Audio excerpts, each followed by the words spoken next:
Gidakop sa kapulisan ang usa ka tricycle driver. Human na aktuhan kini nga dunay karga nga mga armas sa gimanehong tricycle sa General Santos City. Gilimod kini sa sospek apan sumala sa PNP.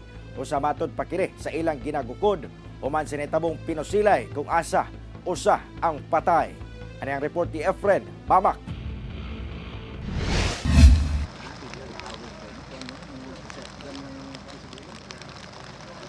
Nakaposas ug nakahapa na diyang naabtan sa GMA Regional TV1 Mindanao kining usa ka lalaki nga na corner sa kapulisan sa usa ka compound sa Barangay Labangal, General Santos City, Miyerkules sa buntag. Makita sa tapad niini ang usa ka sako nga dunay sulod nga mga armas. Diyang giyabo ang sako. Oh, ang daming baril. Mitambad ang siyam ka high-powered firearms nga sagad mga shotgun. Matod sa General Santos City Police, ang maong 49 anyos nga lalaki gipabuthan sa PNP human nakitaan nga nagkarga sa mong armas sa tricycle niini. Usasab kuno kini sa tulo o upat ka mga sospek nga misibat human namusil patay sa usa ka lalaking security guard sa usa ka luna sa maong barangay. Una ang pagkadakop niini. After shooting, after putukan, malapit lang naman yung nakadeploy natin na tropa na PNP personnel.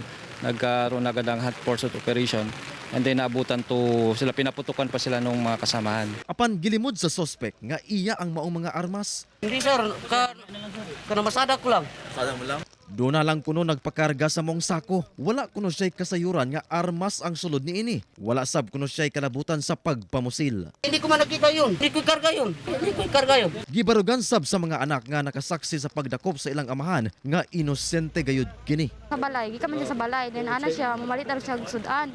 Then natingala namin nga, pusil daw siya. Gikustodiya na sa PNP ang mga armas lakip ang sospek alang sa saktong disposisyon ug investigasyon. Samtang nagpadayon ang hot pursuit operation sa PNP batok sa uban pa mga sospek nga nakasibat. Nasayran nga away sa yuta ang hinungdan sa pagpamusil. Ginakuan pa og pahayag ang kabanay sa napatay nga security guard. Kauban si Gary Balantayog, Bong Vicencio, Efren Mamak.